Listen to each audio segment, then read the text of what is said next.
Hello, hi, Academy. How is everybody doing? How is it going? It's your girl Deborah Cole here, and this is a continuation of the fall winter edition of Mental Health Monday. So glad that you all are joining us today. Make sure that you hit the subscribe button. Make sure that you hit the notification button so that way you can be up to speed when each episode comes out.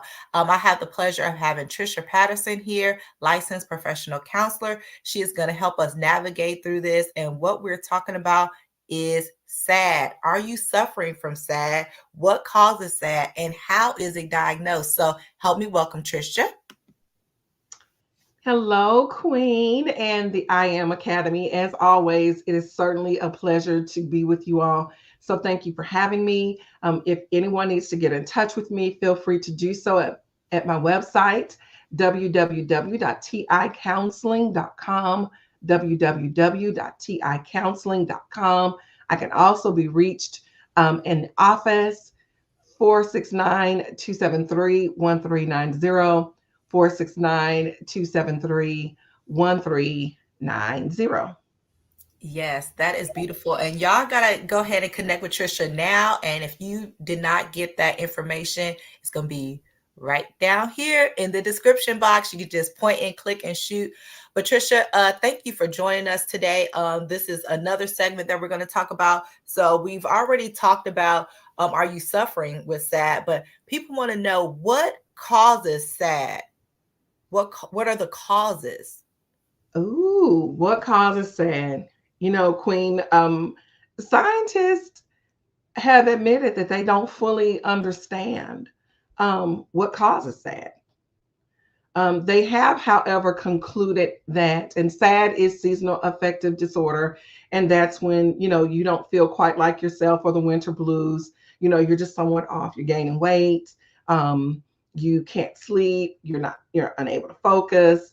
You're extremely sad. It is not.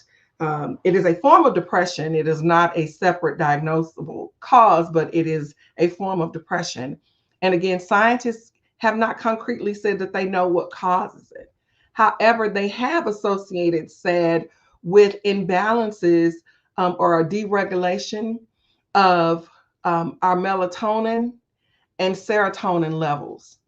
And so they've discovered that people with SAD, because those levels are off, and they help with our daily balances when the winter comes in, because the sun is no longer up as much as it normally is, it throws our levels off. And some people are unable to process and keep their body levels of serotonin and melatonin level.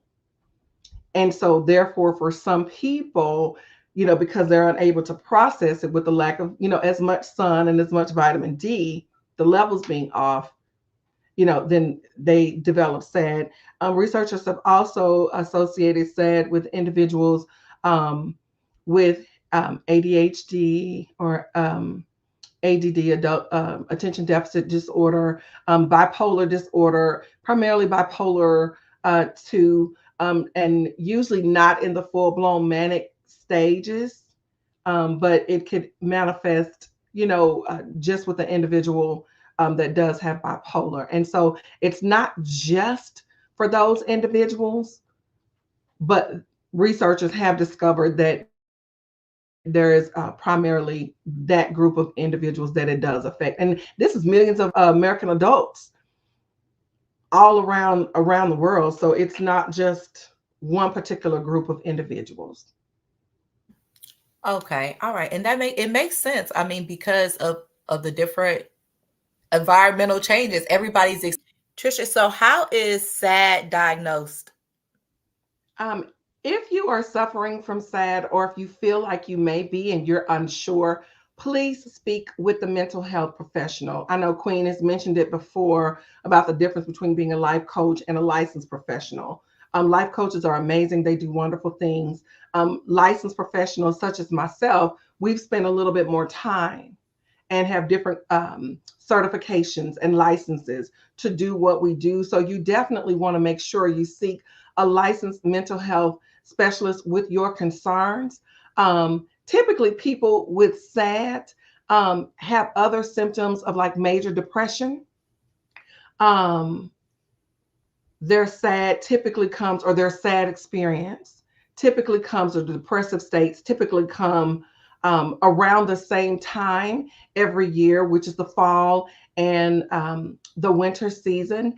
And then the episodes are more frequent than a regular other types of depressive disorders.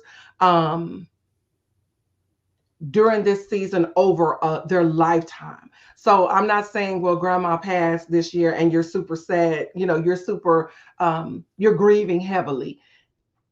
You may not have said you're grieving the loss of grandma, and that would be typical. Um, but if these episodes occur frequently over the same time, over your lifespan, then you really may want to check with someone. And also, if mental illness runs in your family, and Queen, we've got to start talking about that and have those more in-depth conversations. I'm sure we'll deal with that more later. But acknowledge the mental illness that may be in your family. That's a pathology. So that may make you more prone or susceptible to certain types of ailments, including SAD. If depression runs in your family and it's clinically diagnosed, then you want to make sure you do whatever you need to do for your mental health wellness. Kind of like a tune up. If you know the person that owned, if you buy a used car and the person before you owned the car had a problem with the gas line, then guess what? You want to make sure you stay on top of the gas line because the person before you had it. Not that the car is broken, it's just this was a challenge before you. You want to just stay on top of it. As simple as that. But seek a mental health professional for sure. Yeah, that's beautiful, Trisha. And you're being very kind saying it with the life coaches. And I'm not gonna harp on it, but I am gonna say that I had less than 100 hours as a life coach, and you've had well over 300 hours.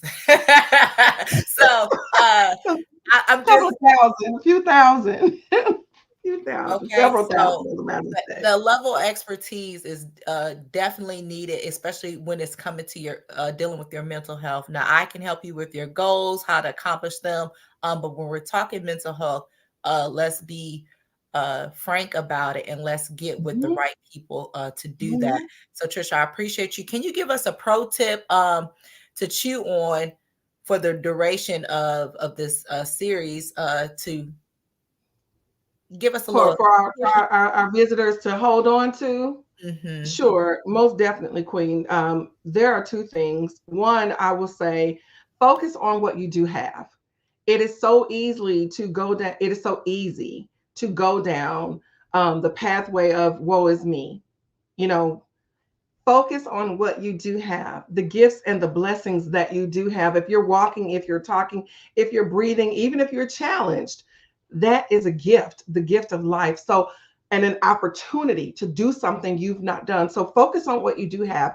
Write the things down that you do have. And if you find that there's something you don't have, it's within your reach, then make it happen. You have the ability. If you want to take a cooking class, if that's going to bring you some joy, then go take a cooking class or go pull up YouTube and go in the kitchen. YouTube is free. Go in the kitchen and go for broke, right? Allow yourself those pieces of joy and happiness authentically. And then the second thing, please get some help. Please get some help. If you find yourself and you're sad, if you're feeling like you want to end your life, if you don't feel like anybody's there for you, 24 hours a day, 7 days a week, the National Suicide Prevention Lifeline can be reached at 1 800 273 TALK. 1 800 273 8255. Call 24 hours a day, 7 days a week. There is a crisis text line as well. Text hello to the number 741 741. Again, if you need to text, do so at the number 741 741 and use the word hello, and someone will reach back out to you immediately. Again, that's the National Suicide Prevention Lifeline. And if you need to go to their website, National Suicide Prevention Lifeline.org. Thank you. And if you did not get those written down, they will also be in this description box right down here. You can just point and click. Tricia, thank you again. I appreciate your time and consideration to mental health. Thank you. Always a pleasure, Queen. Thank you so very much.